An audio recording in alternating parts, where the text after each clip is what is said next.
네, 시장이 이제 잘 달려서 한 2,000포인트까지 좀 거의 진격을 하나 했지만 좀 이제 한 이틀 정도 좀 제동이 좀 걸린 상태인데요. 그러나 아직까지 시장의 어떤 그 상승 기조가 일단 좀 마무리됐다고 좀 보기는 어려울 것 같습니다. 여전히 2,000선에 대한 어떤 기대감 좀 남아있기 때문에 투자분들께서는 뭐 겁을 내지 마시고 좀 조정 시에 좀 비중을 확대하는 그런 전략을 좀 말씀드리고 싶고요. 오늘은 이제 제가 그 뭐 최근에 그 유럽의 어떤 그 통화 정책들이 좀 많이 변화를 하고 있는데 그 부분에 대해서 한번 좀 설명을 해드릴 예정인데요. 블랙박스 한번 제목을 좀 살펴보고 제가 자세하게 한번 설명을 해드리겠습니다.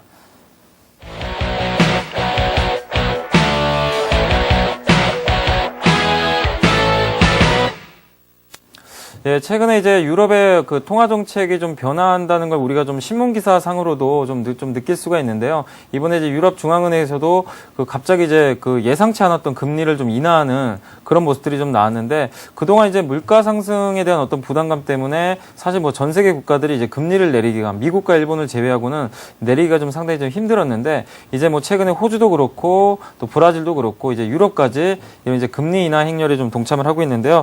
이런 이제 유럽의 어떤 그 통화 정책이 이제 본격적으로 좀 변화되는 그런 어떤 국면에서 우리가 좀 투자의 어떤 포인트를 한번 좀 생각을 해봐야 될 것 같습니다. 그래서 먼저 오늘 좀 살펴볼 부분은 그 유럽의 어떤 그 금리 인하를 통해 가지고 이 금리를 인하한다는 게 결국 통화량을 좀 증가한다는 얘기인데 이 유럽의 어떤 통화량 확대 정책이 이제 그 시행이 되게 되면 어떤 흐름이 좀 나오게 될 것인지에 대해서 제가 한번 간략하게 한번 설명을 해드리겠습니다.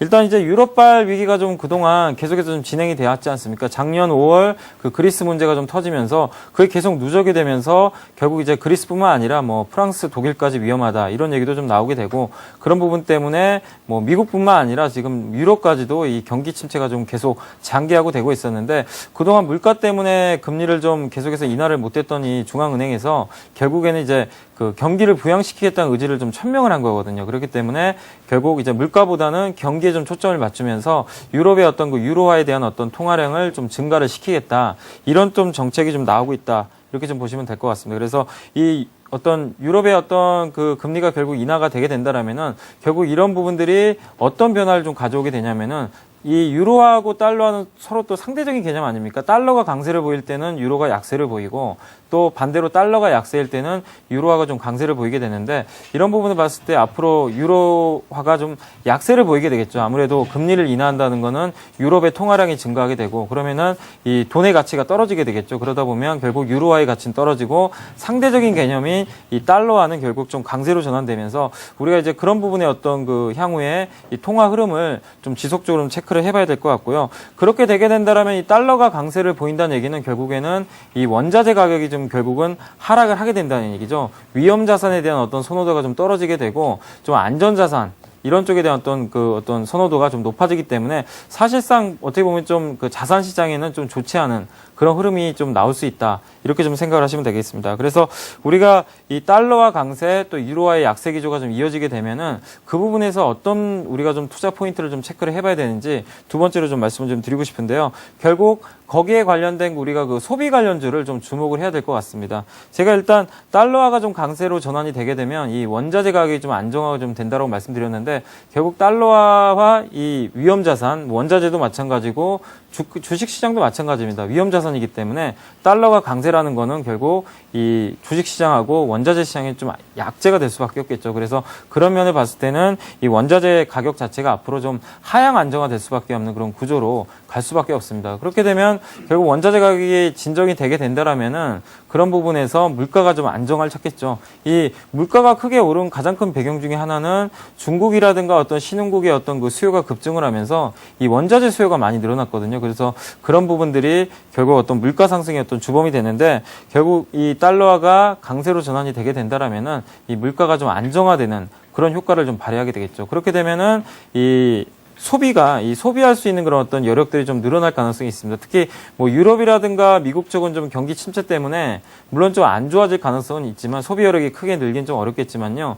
중국이라든가 브라질, 뭐 인도네시아 같은 이런 신흥국 국의 어떤 이제 국민들 같은 경우는 이 물가만 잡히게 되면 어느 정도 이제 소비할 수 있는 여력들이 크게 늘어날 수밖에 없겠죠. 왜냐하면 이들 나라 같은 경우는 소득이 계속 늘어나는 가운데 최근에 물가 때문에 소비를 좀 줄이는 경향들이 있었는데 이런 부분들이 결국 잡히게 된다라면은 결국 신흥국에 대한 어떤 소비가 크게 좀 증가할 가능성이 있습니다. 그래서 우리가 그런 점에 좀 초점을 맞춘다면은 이 신흥국에 대한 어떤 그 점유율을 높여나가고 있는 소비 관련주에 대해서 어떤 그 투자 포인트를 좀 잡아야 될 것 같은데요. 역시 뭐 최근에 잘 나가고 있는 그 삼성전자 같은 뭐 IT 회사들 또 현대차를 비롯한 이 자동차 회사들 또 그 화학업종 같은 경우도 이제 주로 이제 의류의 원료가 되는 게 이제 주로 화학업체들이 좀 만드는 부분인데 결국 이 화학업체들도 중국이라든가 어떤 뭐 인도네시아, 브라질의 어떤 의류라든가 화장품에 대한 어떤 수요가 좀 늘어나면서 결국 거기 소비에 따른 어떤 그 매출 증가를 좀 일으킬 수 있기 때문에 우리가 IT라든가 자동차 이 화학업종에 대해서는 일단 계속해서 좀 관심을 갖고 접근을 좀 할 필요가 있다. 이렇게 좀 말씀을 드리겠습니다. 그래서 이제 마지막으로 좀 투자 전략에 대해서 한번 좀 언급을 해드리겠는데요. 일단 이렇게 한 두 가지 정도로 생각하시면 되겠습니다. 이 달러 강세, 유로화 약세가 앞으로 계속된다는 얘기는 아닙니다. 적어도 내년 상반기까지만 이런 기조가 좀 유지된다고 보시면 되겠고요. 왜냐하면은 내년 하반기로 이제 그 가게 되면은 이 기조가 바뀌게 됩니다. 왜냐하면은 계속된 어떤 그 저금리에 의해서 이 자산 시장이 버블이 좀 쌓일 수밖에 없게 되고요. 또 내년 하반기에는 대부분의 어떤 이제 경제 뭐 연구소에서 유럽과 미국의 어떤 점진적인 경제 성장을 좀 예상을 하고 있기 때문에 그렇게 되면은 오히려 달러화가 약세로 전환이 되고 이 유로화가 강세 전환되면서 원자재 시장이 또 급등할 가능성이 있습니다. 주식시장도 마찬가지로. 그래서 내년 한 2분기까지는 지금의 구도 달러화 강세 그리고 원자재 가격 약세 이런 흐름을 좀 예상하시면서 소비주, IT라든가 또 뭐 자동차 이런 화학주, 화학 정유주에 대한 어떤 비중을 좀 늘려가는 그런 전략을 좀 말씀을 좀 드리고 싶고요. 그다음에 이제 내년 하반기 이후 2012년 하반기 이후를 본다라면은 반대 개념입니다. 오히려 원자재 가격에 대한 어떤 상승이 나오면서 이 원자재 가격에 좀 관련된 수혜주들이 급등할 수 있는 어떤 그 조건들이 좀 갖춰지게 됩니다.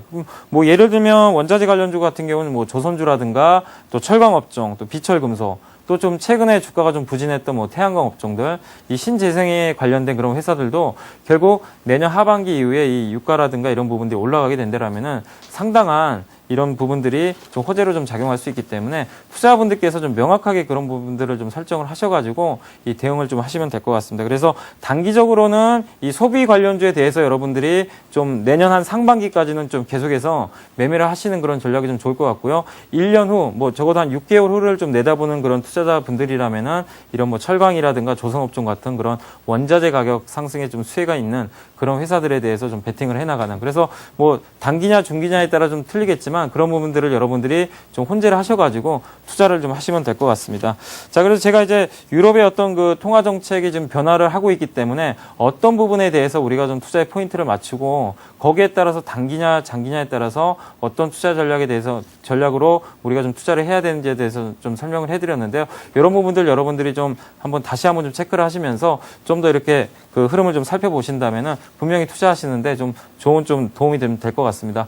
자, 시장 자체가 좀 많이 또 이렇게 좀 힘들어지고 있습니다. 또 1900선까지 약간 좀 밀리는 흐름이 나오니까 투자분들이 이제 또 좀 놀라셔가지고 이것도 1800까지 밀리는 거 아니냐 이런 또 우려감들이 있지만 제 개인적으로 봤을 때는 지금의 어떤 수급 구조가 좀 꾸준하게 유지가 된다라면은 적어도 1900선 후반까지는 한번 좀 터치를 하고 조정다운 좀 조정이 나올 것으로 예상하고 있기 때문에 여러분들께서 너무 염려하지 마시고요. 아까 말씀드렸던 IT, 자동차, 또 보험주들, 또 화학 정유주 이런 쪽에 대해서 여러분들이 좀 계속해서 매수 포인트를 찾으셔서 비중을 좀 확대해 나가는 그런 전략으로 좀 말씀을 드리겠습니다. 저는 또 목요일에 뵙도록 하겠습니다. 감사합니다.